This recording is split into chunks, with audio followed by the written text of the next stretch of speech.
At that point, when the Chinese calculate that we might not have the military wherewithal to defend Taiwan, they will be tempted to aggression. And that's what happens in periods of emerging global disorder.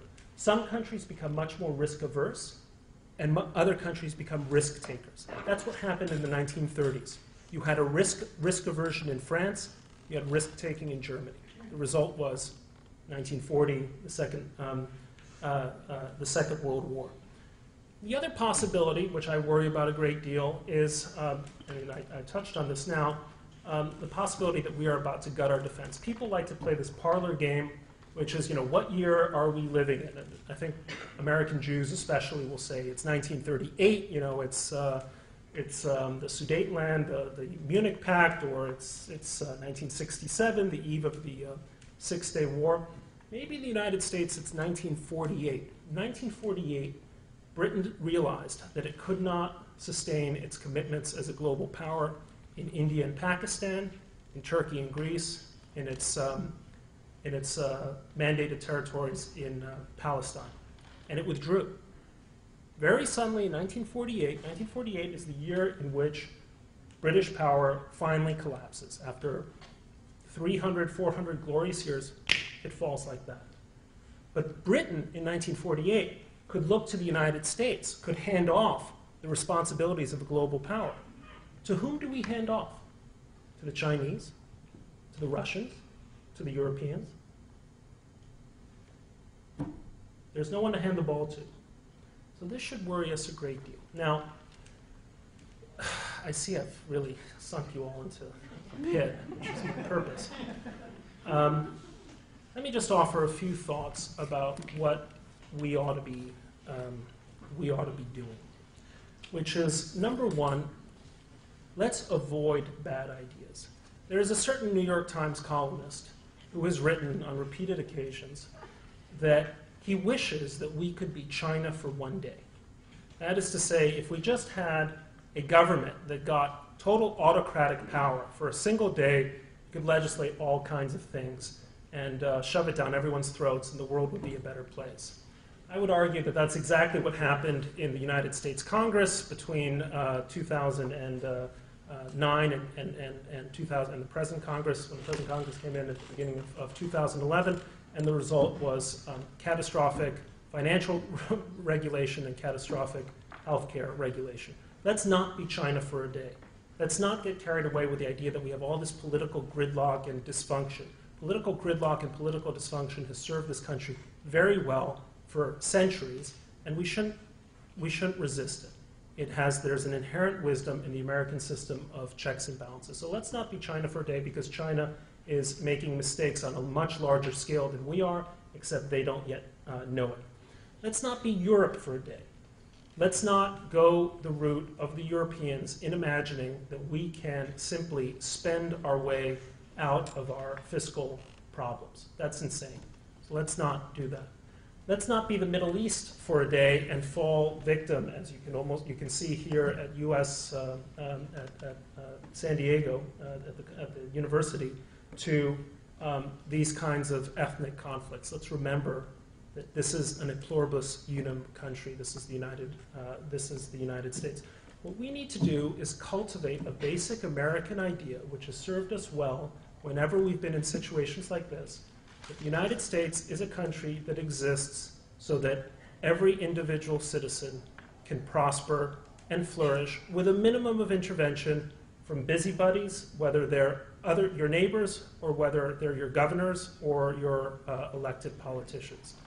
That's the core American idea, and that's what has made this country the most powerful in the world. If we can do that, and I suspect that we will because we always have, then we have a bright American future, and there's a future for capitalism. But if we don't do that, then 2012 can be a year that will look like 1914, and we will all, especially you guys, the younger people in this room, are going to grow up regretting it. Thank you.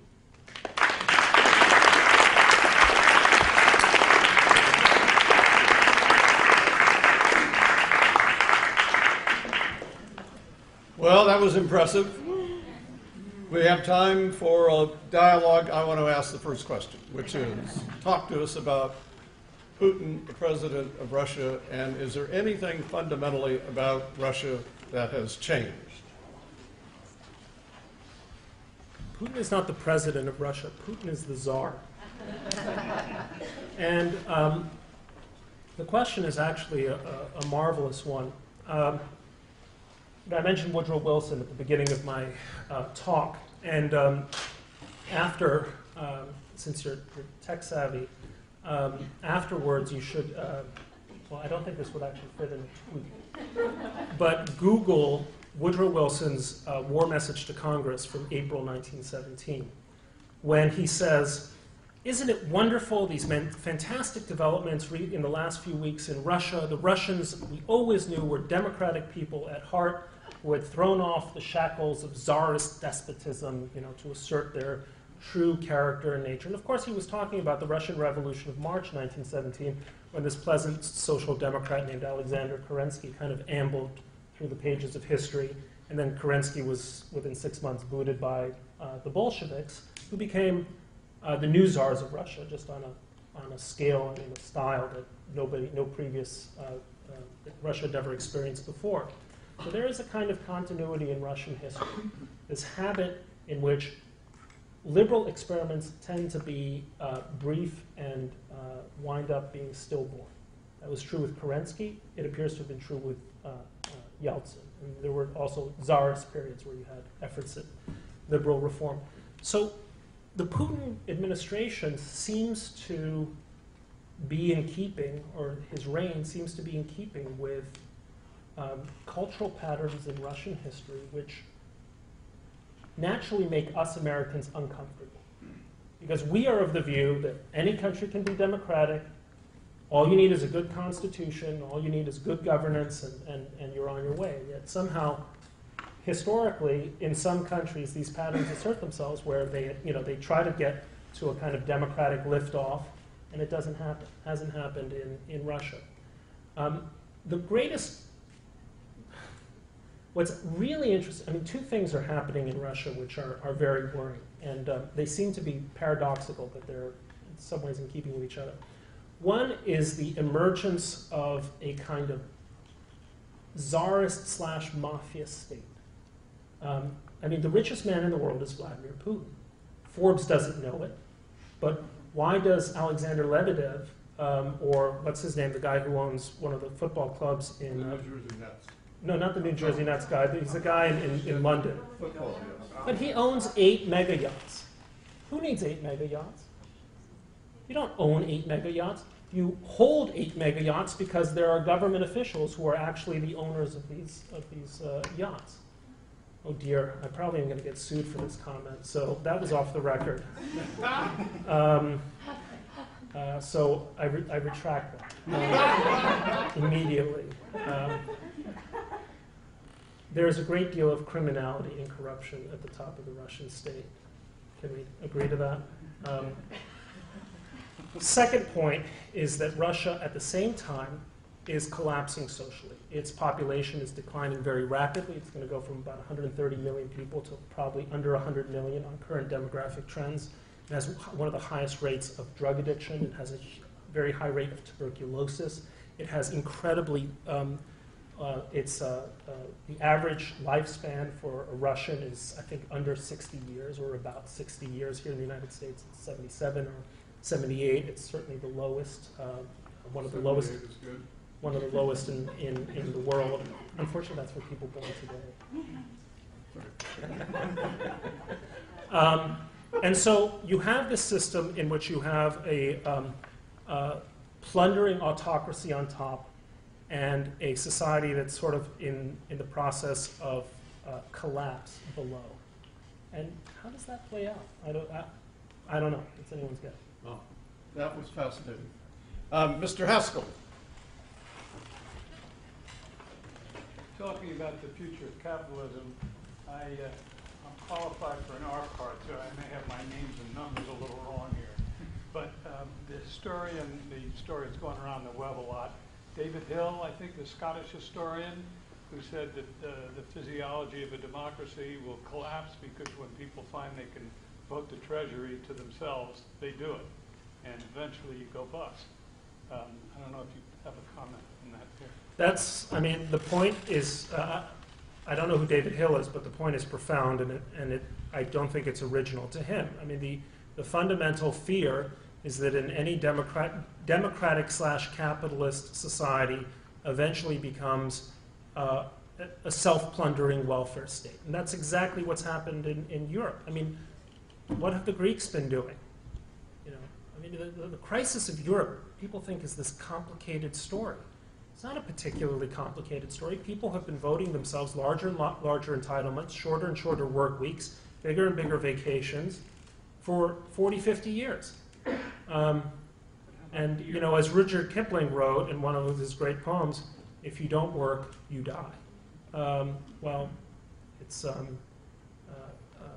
that's from the poem, The Gods of the Copybook Headings, which is a marvelous, marvelous piece of verse. So that's what's happened in Europe, and then the question is, A, can Europe recognize what it has gotten for itself? I mean, at some point they did. In the 50s and 60s, you had Europe as a very high growth area, very prosperous. I mean, there was a reason Germany was so prosperous for so long. Question then is that going to happen in the United States? I mean, I think Chris Christie or someone has said, are we going to become a nation of takers or makers? I sometimes take the train to Philadelphia from New York, and as you're crossing the bridge over Trenton, there's an old dilapidated sign over one of these old industrial bridges that says, Trenton makes, the world takes. Well, actually, it's the opposite. I mean, in New Jersey's case, at least until Christie came into office, it was the world makes, Trenton takes, and New Jerseyans take, and their unions especially take. Now, are there things that you can do to stop that from happening? I mean, I think one of the biggest problems that we have in the United States is the phenomenon of public sector unions.